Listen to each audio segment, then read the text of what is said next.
Good afternoon. This is Tanisha Laverne Grant with BlackInAmerica.com. I am super excited to have on the platform the iconic and legendary Academy Award-winning costume designer, Ruth Carter, who made history 2 years ago as the first African-American woman to win the Academy Award for Best Costume Design in that category. Ruth, it's so good to see you. How are you? I'm well, thank you. So good to see you. And now you're back. I mean, we've gone from Wakanda to Zamunda. Who would have thought? I Yes. think we all thought it. I think we all thought it. You have such an amazing, 30 years in the business, going back to working with, people like the iconic late director John Singleton and just in working with Spike Lee. And now we're fast forward to 2021 where there's this big conversation about Afrofuturism. Talk a little bit about, your designs and the impact that you think Afrofuturism, has on the culture and has on, costume design in Hollywood overall now. Yeah, I think, years ago when I started out and Spike Lee and I were working on Do the Right Thing, I feel like I was in the midst of Afrofuture. I was definitely witnessing Spike stepping into, his vision of Afrofuture. I mean, we didn't see a lot of representation in film during those times when I, worked with Robert Townsend and he had just produced Hollywood Shuffle. It was about, not having proper representation in Hollywood, and the new filmmakers, independent filmmakers, were about making those changes in Hollywood and seeing and making the images of ourselves available for ourselves.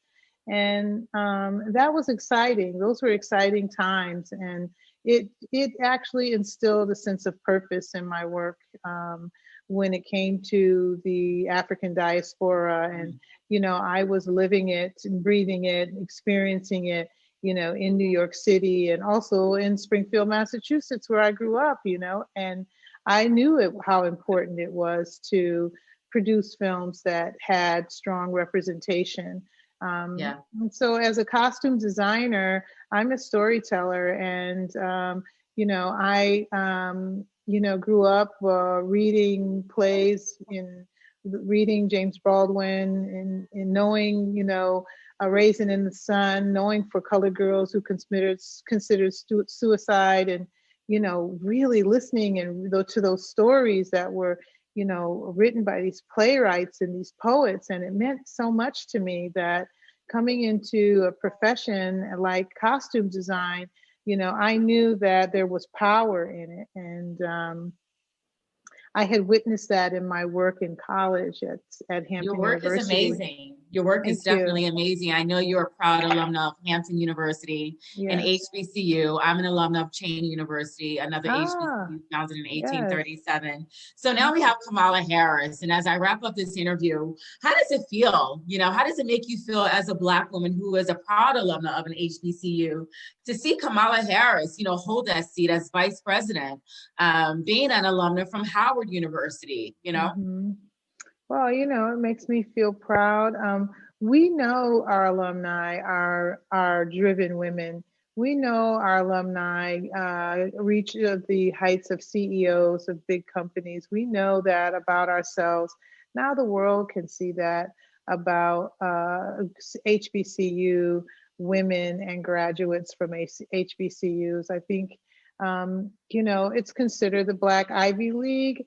But I think there was a little bit of a sadness around it not having enrollment and not having funding, and some of them closing. So I feel like she elevated our awareness of HBCUs and hopefully gave it a push towards the independence and the funding that some of them desperately need.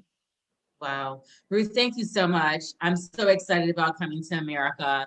I absolutely loved it. Every scene, every take, every costume exceeded my expectations. And Oh, so good. viewers have to see Awesome. Coming to Uh, America. Ruth Carter, thank you're an you. icon and a legend. We love you. And I can never wait to see what's going to come down the pipeline for your work. Continued blessings Thank and success. success. Love you. Tanisha Okay. Laverne Brand, blackinamerica.com. Bye-bye. Awesome.